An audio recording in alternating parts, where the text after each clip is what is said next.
ਸਾਹਿਬ ਆਏ ਨੇ ਗੁਜਰਾਤ ਤੋਂ ਸਾਡੇ ਕੋਲ 20 ਲੀਟਰ ਵਾਲੀਆਂ ਗਾਵਾਂ ਉਹਨਾਂ ਨੂੰ 4 ਲੱਖ ਤੇ ਬਜਟ 'ਚ ਦਿੱਤੀਆਂ ਨੇ। ਇਹ 2 ਗਾਵਾਂ ਦਾ ਤਿੰਨਾਂ ਥਣੀਆਂ ਦੀ ਵੀਡੀਓ ਲੱਗੀ ਸੀ। ਇੱਕ ਇਹ ਵੇ ਕਾਲੀ, ਇੱਕ ਉਧਰ ਡੱਬੀ ਵੱਜੀ, ਉਹਦੇ ਪਿੱਛੇ ਜਰਸੀ ਵੱਛੀ ਏ। ਕਾਫੀ ਭਰਾਵਾਂ ਨਾਲੇ ਡਨ ਹੋਈਆਂ ਹਨ। ਕੱਲੀ ਕੱਲੀ ਦੇ ਭਰਾ ਬਿਆਨਾ ਕਈ ਜਾਂਦੇ ਹਨ ਘੱਲਨੇ ਆ, ਸਵੇਰੇ ਘੱਲਨੇ ਆ, ਸ਼ਾਮੀ ਘੱਲਨੇ ਆ। ਇਹਨਾਂ ਦੋਵਾਂ ਨਾਲ ਹੁਣ ਕੋਈ ਭਾਈ ਰਾਬਤਾ ਨਾ ਕਰੇ। ਰਹੀਲ ਭਾਈ ਇਹਦਾ ਤੁਹਾਨੂੰ 18 ਕਿਲੋ ਦੁੱਧ ਦੱਸਿਆ ਸੀ, ਕਿੰਨਾ ਹੋਇਆ?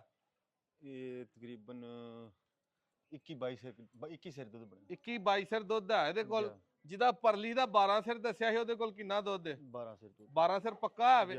ਆਪਣੇ ਰੇਟ ਮਾਰਕੀਟ ਤੋਂ ਸਮਝਾਂ ਲਈਆਂ ਗਾਵਾਂ ਲਈਆਂ, ਨਾਦਰ ਭਾਈ ਦੇ ਰੇਟ ਕੈਸੇ ਲੱਗੇ ਨੇ? ਜੈਨੂਇਨ ਗੱਲ ਕਰਨੀ ਹੈ। ਨਹੀਂ ਬੜੇ ਜਾਇਜ਼ ਮੁਨਾਸਬ ਰੇਟ ਸਨ ਨਾਦਰ ਭਾਈ ਦੇ। ਵੀਡੀਓ ਇਹਨਾਂ ਦੀ ਵੇਖੀਆਂ ਸਨ ਪਹਿਲਾਂ, ਇਹਨਾਂ ਕੋਲ ਸਪੈਸ਼ਲ ਅਸੀਂ ਆਏ ਆ ਤੇ ਜਿਹੜੀ ਗੱਲ ਇਹਨਾਂ ਵੀਡੀਓ 'ਚ ਦੱਸੀ ਸੀ ਉਸ ਦਾ ਮੁਨਾਸਬ ਨਾਲ ਰੇਟ ਕਰਕੇ ਸਾਨੂੰ ਅੱਗੇ ਵੀ ਭਾਈ ਆਏ ਨੇ, ਉਦੋਂ ਨਹੀਂ ਕੋ ਆਪਣੀ ਡੀਲ ਹੋਈ, ਦੁਬਾਰਾ ਭਾਈ ਚੱਲ ਕੇ ਆਏ ਨੇ। ਇਹਨਾਂ ਦੀਆਂ ਮੁਹੱਬਤਾਂ ਦਾ ਬਹੁਤ ਸ਼ੁਕਰੀਆ। ਅੱਲਾਹ ਪਾਕ ਇਹਨਾਂ ਦੇ ਨਸੀਬਾਂ 'ਚ ਦੋਵੇਂ ਜਾਨਵਰ ਕਰੇ। ਅਗਲੇ ਸੂਏ ਸੂਣਗੇ ਉਹਦੇ ਚਾਂਸ ਹੈ ਨੇ ਥਣ ਪੂਰਾ ਕਰ ਜਾਂਦੇ। ਇਹ ਸਾਰੀ ਬਾਈ ਮਾਰ ਗਈ ਹੈ ਜਿਹੜੇ ਭਰਾ ਅਕਸਰ ਪੁੱਛਦੇ ਨੇ ਥਣ ਸਾੜੂ ਕਰਕੇ ਅਗਲੇ ਸੂਏ ਪੂਰਾ ਹੋਏਗਾ ਕਿ ਨਹੀਂ। ਇਹ ਜਿਹਦੀ ਬਾਈ ਇਹ ਕੁੱਟ ਜਾਏ ਨਾ ਉਹ ਕਦੇ ਵੀ ਪੂਰਾ ਨਹੀਂ ਕਰਦੀ, ਤੇ ਜਿਹਦੀ ਬਾਈਆਂ ਦੋਵੇਂ ਹੀ ਬਰਾਬਰ ਹੋਣ ਨਾ ਉਹ ਗਾਂ ਹਮੇਸ਼ਾ ਜਿਹੜਾ ਨਾ ਆਪਣਾ ਥਣ ਬਿਲਕੁਲ ਰਿਕਵਰ ਕਰ ਜਾਂਦੀ, ਉਹਦੀਆਂ ਜਾਲੀਆਂ ਸਾਫ਼ ਹੋ ਜਾਂਦੀਆਂ।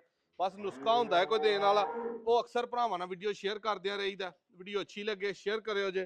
ਰਹੀਲ ਭਾਈ ਜਨਾਬ ਦੀਆਂ ਮੁਹੱਬਤਾਂ ਦਾ ਬਹੁਤ ਸ਼ੁਕਰੀਆ।